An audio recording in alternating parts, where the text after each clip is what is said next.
Class 8 पहला chapter, chapter 1 परिमेय संख्या। चैप्टर का नाम क्या है? परिमेय संख्या। क्वेश्चन नंबर 1, क्वेश्चन में क्या है? सबसे छोटी पूर्ण संख्या। तो पूर्ण संख्या कहाँ से स्टार्ट होता है? तो पूर्ण संख्या जो है, पूर्ण संख्या 0, 1, 2, 3, 4 इस तरह चलते रहते हैं। तो सबसे छोटी पूर्ण संख्या कितना होगा? 0। ठीक है, तो इसका ऑप्शन में क्या क्या दिया हुआ है? 1 नंबर में +1 है, 2 नंबर में दिया -1 है, 3 नंबर में 0 है, 4 नंबर 10 है। इसका सही आंसर कितना हो जाएगा? सही उत्तर कितना हो जाएगा? Option number 3 0। ठीक, 2 नंबर क्वेश्चन, सबसे छोटी प्राकृत संख्या। तो प्राकृत संख्या जो है,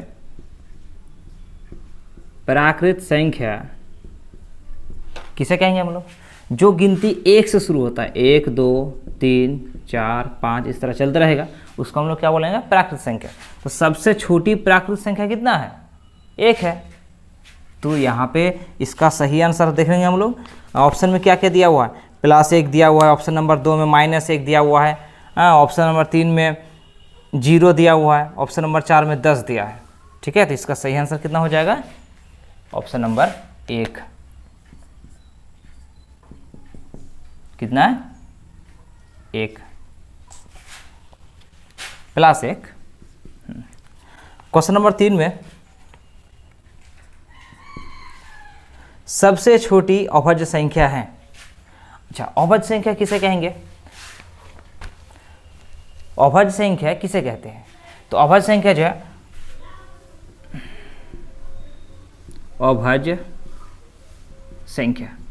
अभाज्य संख्या जो है वह संख्या जो अपने आप से भाग जाए और 1 से भाग जाए उसे अभाज्य संख्या कहते हैं। या वैसी संख्या जिसके गुणनखंडों की संख्या 2 हो उसे अभाज्य संख्या कहते हैं। एग्जाम्पल के रूप में 2 किससे किससे भाग जाएगा? 1 से जाएगा और 2 से भाग जाएगा। ठीक है, 3 किससे किससे भाग जा सकता है? 1 से जाएगा और 3 से जाएगा। मतलब 1 से जाएगा और अपने आप से जाएगा, उसे क्या कहेंगे हम लोग? अभाज्य संख्या। तो सबसे छोटी अभाज्य संख्या जो है वो है 2। तो इसका सही आंसर कितना हो जाएगा? क्वेश्चन नंबर 3 का सही आंसर हो जाएगा 1 नंबर ऑप्शन में है 2।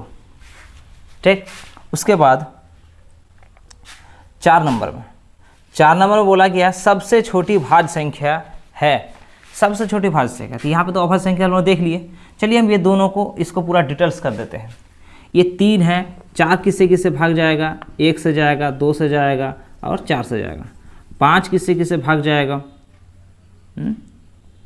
1 से जाएगा और 5 से जाएगा। 6 1 से भाग जाएगा, 2 से जाएगा, 3 से जाएगा और 6 से जाएगा। ठीक है, इसी प्रकार चलते रहेगा। तो हम क्या बताए थे? एक डिफिनेशन और में बताए थे कि वह संख्या जिसके गुणनखंडों की संख्या 2 होगा उसे अभाज्य संख्या कहते हैं, और जिसमें गुणनखंडों की संख्या 2 से अधिक होगा उसे भाज्य संख्या कहेंगे। तो इसमें गुणनखंडों की संख्या कितना है? 2 है, 1, 2। तो ये क्या हो जाएगा? अभाज्य संख्या हो जाएगा। ये इसमें भी गुणनखंडों की संख्या कितना है? 2 है, मतलब ये भी क्या हो जाएगा? अभाज्य संख्या हो जाएगा। लेकिन इसमें जो है गुणनखंडों की संख्या कितना है? 3 है, 1 ठो, 2 ठो, 3 ठो है। तो क्या ये अभाज्य संख्या होगा? नहीं, ये हो जाएगा भाज्य संख्या। ठीक, ये 5 क्या हो जाएगा? 5 में गुणनखंडों की संख्या कितने दिया हुआ है? 2 ठो है। तो ये क्या होगा? अभाज्य संख्या। इसमें कई ठो गुणनखंडों की संख्या है? 4 है, तो ये हो जाएगा भाज्य संख्या। मतलब कहने का मतलब ये है कि वैसे संख्या जिसके गुणनखंडों की संख्या 2 होगा उसे अभाज्य संख्या कहते हैं, और जिसके गुणनखंडों की संख्या 2 से अधिक होगा उसे भाज्य संख्या कहते हैं। तो इसमें सबसे छोटी भाज्य संख्या कितनी है? 4 है। तो 4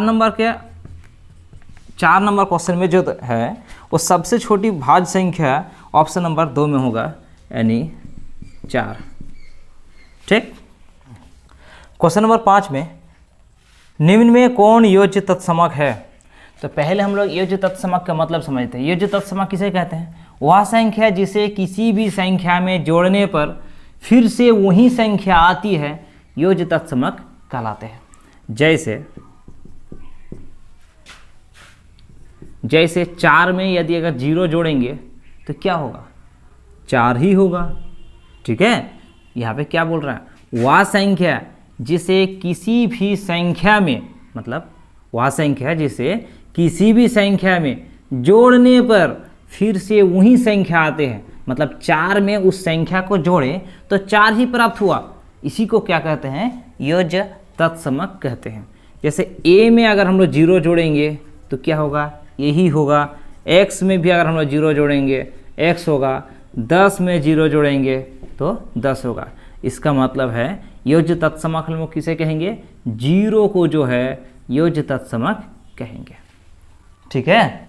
क्वेश्चन नंबर 5, निम्न में कौन योज्य तत्समक है?